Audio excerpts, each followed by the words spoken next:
Subscribe to our YouTube channel and press the bell icon to get the latest updates.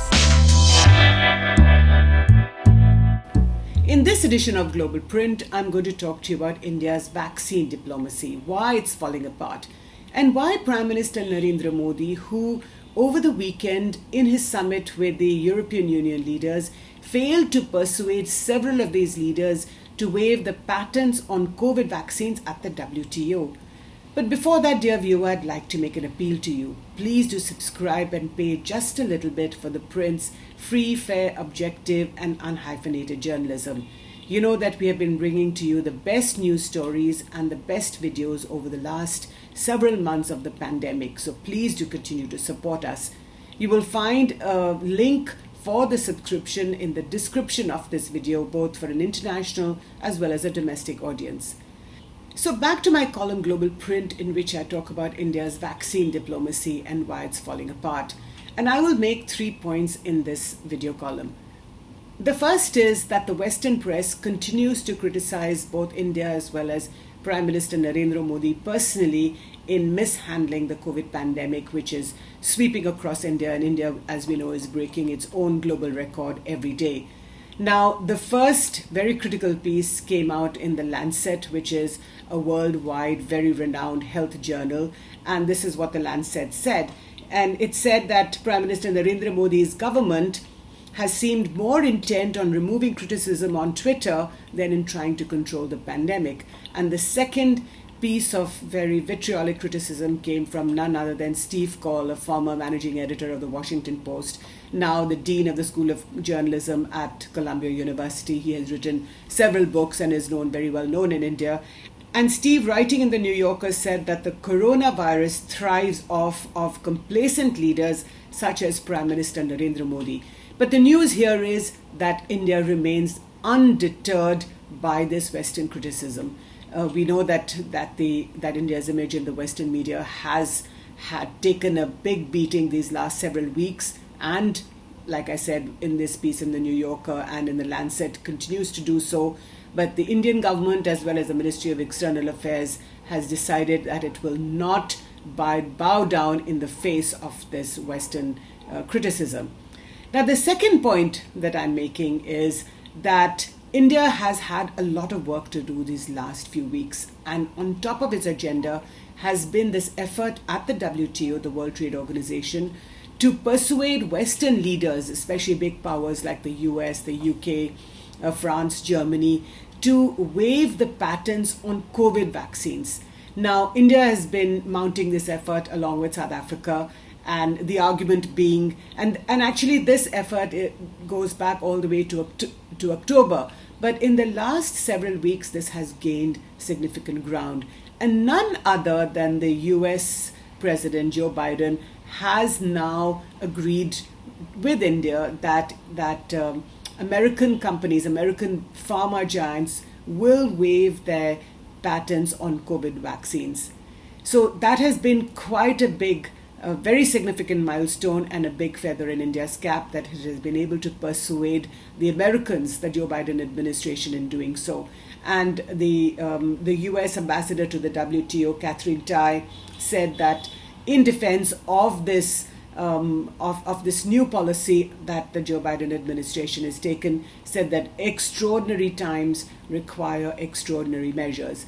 And as you can imagine, this move by the Americans was very widely hailed in India, and this gave Prime Minister Modi the confidence to raise it during his summit with the European Union over the weekend in Porto. It was a virtual summit, of course, over a video line. Now, at the summit, you had the most important European leaders, including the Prime Minister of Portugal, Antonio Costa. There was the head of the European Commission, Ursula von der Leyen, the head of the European Council. And the Prime Minister tried to say to them that they should also put their weight behind waiving the patents on COVID vaccines, making the argument that India needs these vaccines. As I said before, that India and South Africa had mounted this effort some months ago, both developing countries, and the Prime Minister renewing this plea to these European leaders to say that the Americans have now done this, so we would request you to also follow suit.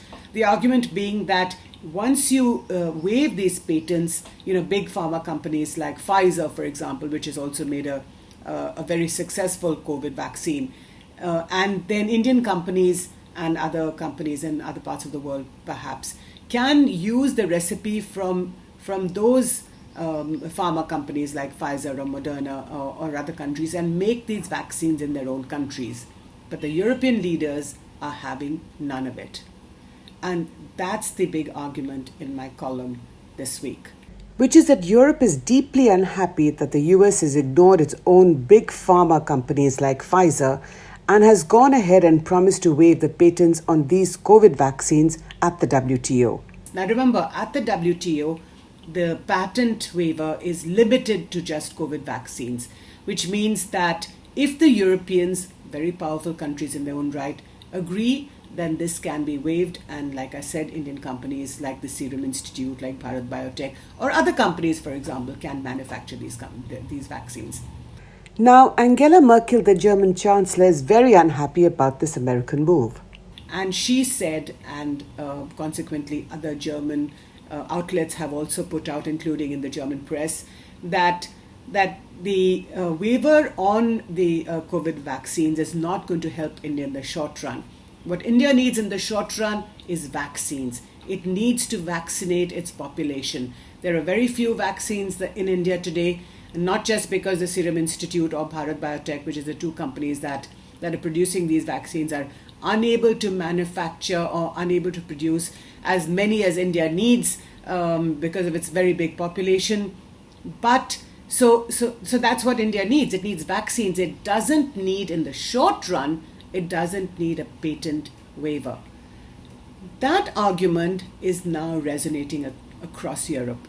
The French President, Emmanuel Macron, whose government, by the way, has signed an intergovernmental agreement with India some years ago to sell 36 Rafale fighter aircraft for the sum of 59,000 crore rupees, has also been very unhappy about this Indian request and is basically saying for the moment that France is not going to agree to this patent waiver. The Italian Prime Minister, Mario Draghi, he is also saying, he's saying exactly what the Germans and the French are saying, which is that an Indian request for a patent waiver is not going to help India in the short run. That what India needs is vaccines. And off the record, a lot of diplomats are also telling me and asking the question, what exactly has India done on its own to contain the pandemic? Yes, the world is opening its arms and sending raw materials to India, whether it's oxygen concentrators, medicines, and other aid. But what has India done on its own? And they keep talking about, they will refer you to the arguments in the Western press, which is that it was the hubris of Prime Minister Narendra Modi in declaring the end of the pandemic in January 2021, no less than at the World Economic Forum. They will talk about how India refused to make contracts, to sign contracts with Western or even Russian vaccine manufacturers. Now, of course, some months ago, Dr. Reddy's Labs has signed an agreement with Sputnik 5, with Sputnik, which is the Russian vaccine, and now that vaccine has been imported into India. The first batch came in on the 1st of May. But other diplomats are asking, and other European leaders are asking the question, what is it that India has done?